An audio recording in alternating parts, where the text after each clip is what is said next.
उत्तर प्रदेश के संभल में 24 नवंबर को पुलिस और स्थानीय लोगों के बीच हुए हिंसक टकराव के बाद अब धीरे धीरे हालात सामान्य हो रहे हैं। इस घटना में 5 मुस्लिम व्यक्तियों की मृत्यु हुई है। घटना उस समय शुरू हुई जब शाही जामा मस्जिद में न्यायालय के आदेश पर सर्वेक्षण किया जा रहा था। स्थानीय लोगों के अनुसार सुबह लगभग 7 बजे बड़ी संख्या में लोग जामा मस्जिद की ओर बढ़ने लगे। कुछ देर बाद तनाव की स्थिति निर्माण हो गई। परिणाम स्वरूप पुलिस और भीड़ के बीच झड़प शुरू हुई। स्थानीय लोगों ने ये आरोप लगाया है कि पुलिस प्रशासन ने भीड़ पर गोलियां चलाई, जिसके चलते 4 लोगों की मृत्यु हुई है।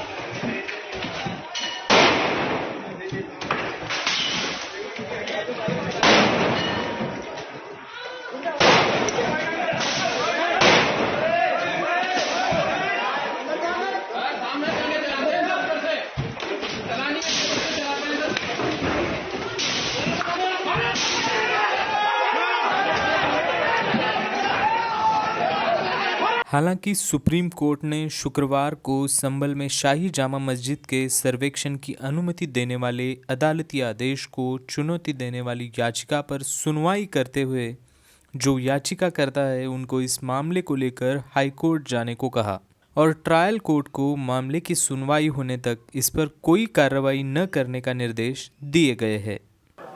रविवार को संभल में जो घटना हुई थी, जामा मस्जिद के बाद पथराव हुआ था, उसमें 5 लोगों की जान गई थी। आज के ऐसे हालात है, आप देख सकते हो जहाँ पर मैं खड़ा हूँ, ये एग्जैक्ट एरिया है जामा मस्जिद के पास का और पूरी तरह से यहाँ पर जो पुलिस ने है वो उत्तर प्रदेश पुलिस ने बैरिकेडिंग की है। जितने भी अंदर आने के एरियाज़ है वो पूरी तरह से बैरिकेडिंग की गई है। चप्पे चप्पे पर संभल में पुलिस है।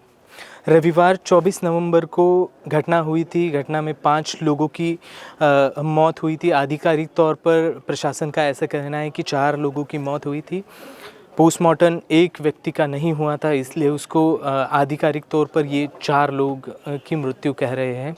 ये मेरे सामने जो है वो जामा मस्जिद है। यहाँ पर सर्वे होने वाला था, दूसरा सर्वे होने वाला था। 19 नवंबर को जो है वो पहला सर्वे हुआ था और दूसरे सर्वे के दौरान ये पूरी घटना हुई थी। आज संभल में हालात ये है कि जगह जगह थोड़े से दुकानें खुली हुई है, आवाजाही लोगों की दिख रही है। यहाँ पर अभी जो ये माहौल है वो पूरी तरह से ठीक नहीं हुआ है, लेकिन लोगों में जो है वो घबराहट है। पुलिस का नाम सुनते ही लोग कैमरे के सामने से डर रहे हैं। जितने भी लोग बात कर रहे हैं वो कैमरे के पीछे बात कर रहे हैं। कोई भी कैमरे के सामने आके बात करने में हिचकिचा रहा है, डर रहा है।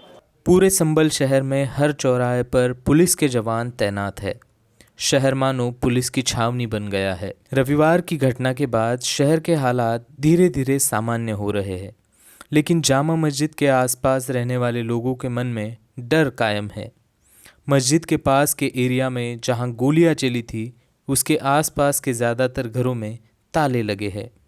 पुलिस के डर से अपने लोग घर छोड़कर बाहर चले गए हैं।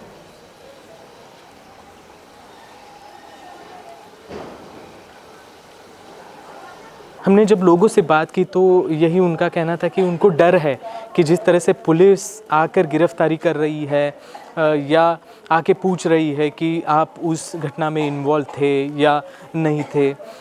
ये लोग एक तरफ कह रहे हैं कि हम लोग उसमें नहीं थे, जो इंसिडेंट हुआ है उसमें नहीं थे, लेकिन पुलिस जो है वो ज़बरदस्ती कर कर हर एक की पूछताछ कर रही है। मैंने कुछ स्थानीय लोगों से बात की तो ये कहना था कि जो आवाजाही कर रहे लोग थे उनके मोबाइल तक छीने गए हैं। जिनके मोबाइल छीन कर उनसे वहाँ पर देखा गया कि आप किसको मैसेज कर रहे हो, व्हाट्सएप चला रहे हो क्या, इंटरनेट पे क्या सर्च कर रहे हो, किसको क्या मैसेज कर रहे हो। तो एक तरह से देखा जाए तो पुलिस ने जो है वो एक प्रेशराइज़ किया है यहाँ के स्थानीय लोगों का। उसी के नतीजन यहाँ पर जितने भी घर हैं उन पर ताले लगे हुए नज़र आ रहे हैं। पूरी घटना में जिन व्यक्तियों की मृत्यु हुई है उनमें से एक नईम जामा मस्जिद के पीछे रहते थे। नईम संभल में अपनी मिठाई की दुकान चलाते थे। जिस दिन घटना हुई 24 नवंबर को नईम अपनी दुकान की तरफ जा रहे थे, ऐसा उनके परिजनों ने बताया। नईम के परिजनों ने ये आरोप भी लगाया है कि नईम की मृत्यु पुलिस की गोली लगने से हुई है। आगे परिजन ये भी कहते हैं कि पुलिस हमारे ऊपर दबाव बना रही है, हमें पोस्टमार्टम की रिपोर्ट तक दिखाई नहीं गई है। पुलिस ने ही गोली मारी है और हमारा भाई कह के मरा है। हम कैसे कहते पब्लिक ने मारी है? हमारे भाई ने देखा होगा जब तो कहा भाई ने गोली मारी पुलिस ने। बताइए। आपके भाई ने बोला था कि पुलिस ने मुझे गोली मारी है। जी जी। क्या बोला था? कि मेरे पुलिस ने ही गोली मारी है। भाई के हालात थे, जिंदा थे जब हमारे भाई इतना अस्पताल लेके गए, फिर 1-2 अस्पताल बंद निकले, फिर भाई ने दम तोड़ दिया। जब तक कोई ट्रीटमेंट नहीं हो पाया था भाई का। पुलिस यही प्रेशर डाल रही है कि अज्ञात बताओ, ऐसे नहीं हुआ। अब सब कुछ तो पुलिस का ही है। अब बताइए, पोस्टमार्टम को भी नहीं ले जाया गया हमारे भाई के साथ, ना रिपोर्ट दी। लाते मार के हमें भगा दिया गया। एम्बुलेंस में घर से ले गए कि चलो पोस्टमार्टम को 4 जने चलो, और वहाँ से जाके हमें सरकारी हॉस्पिटल से लाते मार के भगा दिया। क्या हुआ? क्या इंसाफ हो रहा है हमारे साथ? नहीं, क्या हुआ था वहाँ पे? यहाँ से ले गए कि जांच होगी, क्या हुआ कैसे हुआ। यहाँ से मोहब्बत से निकाल के ले गए और सरकारी हॉस्पिटल में लाते मार के हमें भगा दिया गया।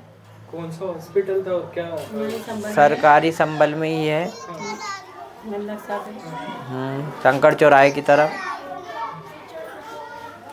आपने पोस्टमार्टम की रिपोर्ट देखी है? साइन किया था? नहीं ना, किसी ने साइन करे ना रिपोर्ट दी। न साइन करे, अभी नहीं रिपोर्ट मिली हमें।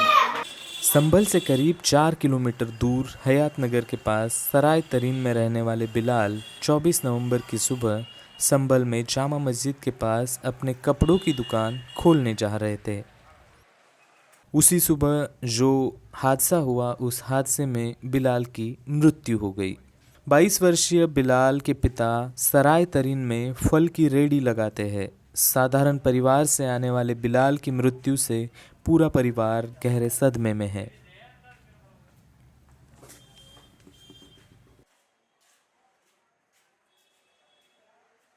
संभल हिंसा में कुल 5 व्यक्तियों की मृत्यु हुई थी।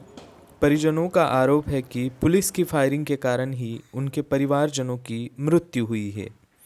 अब तक पोस्टमार्टम की रिपोर्ट परिजनों के साथ साझा नहीं की गई है। हमने यही सवाल उत्तर प्रदेश के पुलिस अधिकारियों से पूछे हैं। सर एक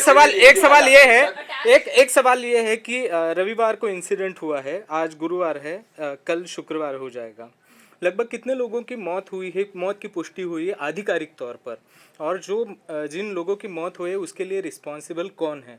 अगर पुलिस की गोलियों से उनकी मौत नहीं हुई है तो किसकी गोलियों से मौत उनकी हुई है?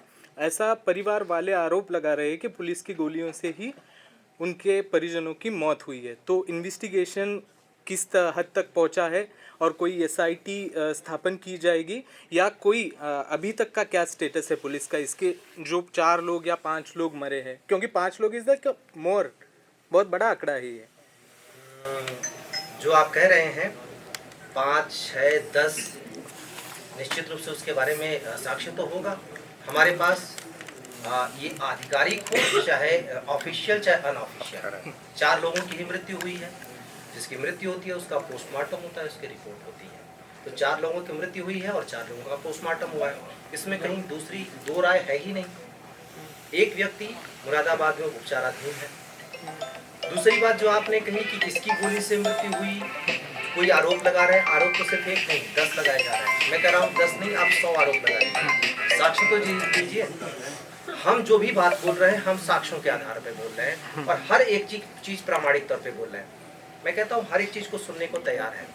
किसने गोली चलाई उसके बारे में साक्ष्य देंगे। मैं पुलिस को भी इससे बरी नहीं कर रहा हूँ।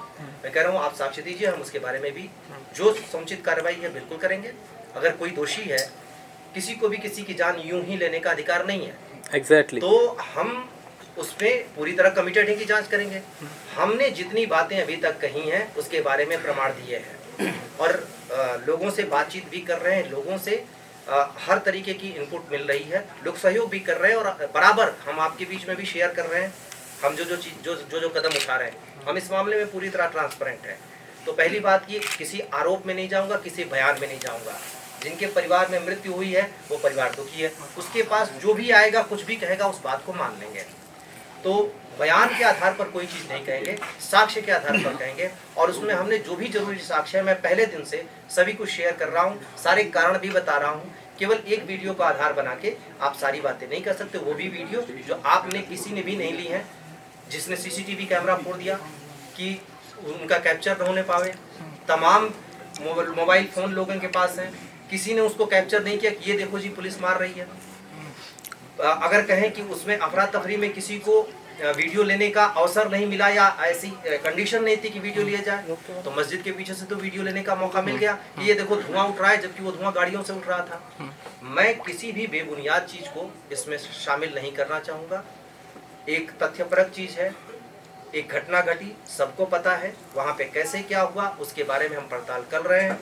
जहाँ तक आपने कहा कि किसने गोली चलाई, इतनी जल्दीबाजी कर देना हो सकता है बहुत बड़ी बात है। बहुत सारे तरीके से सर 4 लोगों की पोस्टमार्टम हुई है, 4 लोगों की पोस्टमार्टम हुई है, 4 लोगों के ऑफिशियल डेथ की पोस्टमार्टम हुई। क्या पोस्टमार्टम का स्टेटस है? फैमिलीज के साथ पोस्टमार्टम रिपोर्ट शेयर की है और कब तक शेयर होगा? क्योंकि एक प्रोसीजर है, पोस्टमार्टम रिपोर्ट कोर्ट प्रॉपर्टी होती है, उसकी 3 कॉपीज बनती है और बाकी परिवारजनों को एक प्रोसीजर से उसको शेयर किया जाता है। वो सारी चीजें की जाएंगी, हम हाइड कुछ भी नहीं करने जा रहे सर। द वायर के और वीडियोस देखने के लिए सब्सक्राइब करें और बेल आइकन पर क्लिक करें। स्वतंत्र पत्रकारिता की आर्थिक मदद करने के लिए डिस्क्रिप्शन में दिए गए लिंक पर जाएं और अपनी राशि चुनें।